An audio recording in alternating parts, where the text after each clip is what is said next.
श्रीराम. साधक हो, सध्या आपण सोमवार ते शनिवार श्री ब्रह्मचैतन्य गोंदवलेकर महाराज यांच्या परंपरेतील साखरखेर्डा येथील संत परमपूज्य श्री प्रल्हाद महाराज यांचे श्री देवीदास अमृत मोहोरीला लिखित संक्षिप्त चरित्राचा आस्वाद घेत आहोत. तसेच रविवारी श्री महाराजांच्या काही भक्तांचे अनुभव ऐकणार आहोत.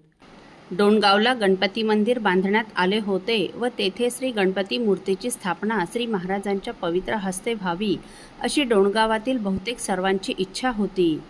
त्याप्रमाणे तेथील काही प्रमुख मंडळी श्री महाराजांना तशी विनंती करण्यास साखरखेर्ड्यास आली.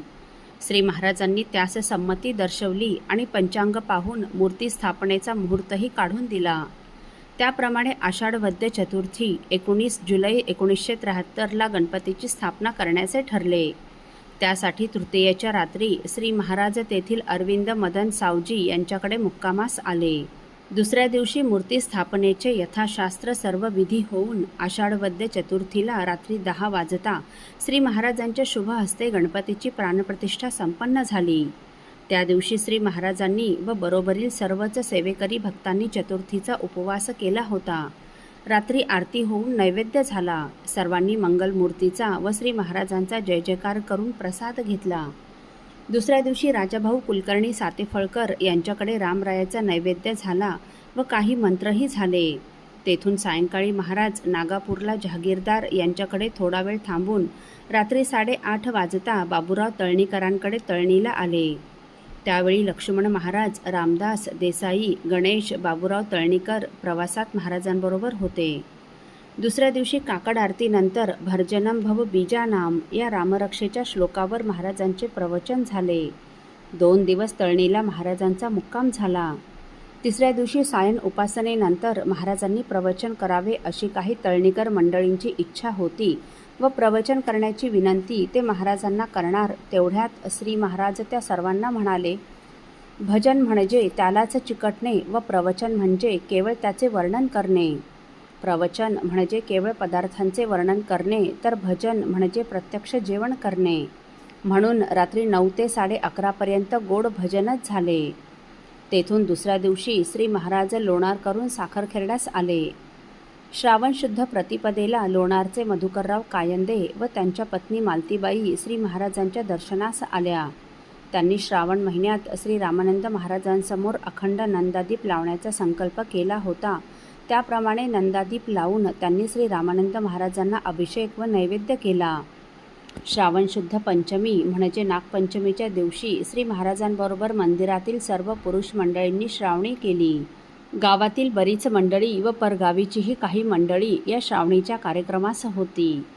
त्या दिवशी शेजारतीनंतर महाराज मंचकावर पहुडले असता मंदिरातील व परगावीची काही मंडळी महाराजांचे पाय दाबण्यास गेली.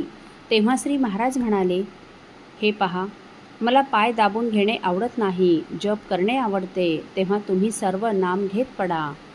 सकाळचा नित्यनेम सारून श्री महाराज जप करीत बसले असता साखरखेर्ड्यातील बापूसाहेब सावजी यांच्याकडे आलेली काही पाहुणे मंडळी बापूसाहेबांबरोबर महाराजांच्या दर्शनास आली.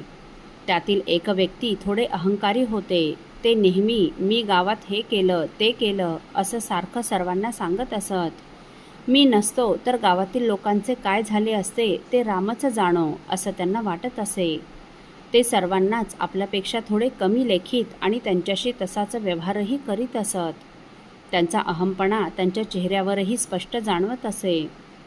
श्री रामानंद महाराजांचे व श्री महाराजांचे दर्शन घेऊन व प्रसाद घेऊन ही सर्व मंडळी महाराजांसमोर बसली असता श्री महाराज या सर्वांकडे पाहून म्हणाले, भगवंत हा सर्व सत्ताधीश आहे. त्याच्या सत्तेने विश्वातील सर्व घटना घडत असतात.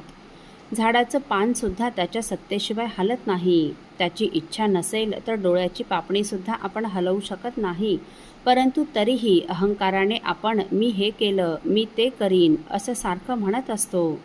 वास्तविक पाहता सर्व करता धरता केवळ तोच आहे. आपण केवळ त्याने मांडलेल्या या खेळातील कठपुतळी आहोत. कठपुतळीला नाचवणारा सूत्रधार तो आहे. असं परमात्म्याच्या सत्तेबद्दल श्री महाराज 25 मिनिटाहूनही अधिक वेळ सारखं बोलत होते. शेवटी अर्थात तो परमात्माच आत्मरूपाने सर्वांच्या हृदयात राहतो. तेव्हा सर्व प्राणी मात्रात माझा राम आहे असं जाणून आपण सर्वांशी तसा व्यवहार करावा व अखंड नामात राहण्याचा अभ्यास करावा. म्हणजे तो परमात्मा रामराय आपल्या सर्वांचा प्रेमाने सांभाळ करील बरं. असं सांगून श्री महाराजांनी व सर्वांनी श्री सद्गुरू रामरायाचा गजर केला. नंतर सर्वांनीच अर्धा घटका श्रीराम श्रीराम श्रीराम श्रीराम असं रामरायाचं भजन केलं. श्री महाराज ज्यांच्याबद्दल हे बोलले त्यांनी श्री महाराज हे आपल्यासाठीच बोलत होते हे मनोमन ओळखून महाराजांचे चरण घट्ट धरून माझा अहंभाव नाहीसा करा म्हणून श्री महाराजांना प्रार्थना केली. सर्वांनी महाराजांना नमस्कार केला. नामाला कधीच सोडू नका असं सांगून महाराजांनी या सर्वांना निरोप दिला. असो साधक हो, परमपूज्य श्री प्रल्हाद महाराजांचे पाय दाबण्यासाठी कंदकुर्तीचे परमपूज्य श्री लक्ष्मण महाराज यांनी कोणती युक्ती केली हे आपण पुढील भागात ऐकणार आहोत. श्री राम समर्थ. आपल्यातील कोणा श्रींच्या भक्तांना श्रींचे काही अनुभव आले असतील तर कृपया आपण मला ते 9422843253 अथवा सुनील दादांच्या 9892608401 या व्हॉट्सअप नंबरवर कळवावेत अशी नम्र विनंती. श्रीराम समर्थ.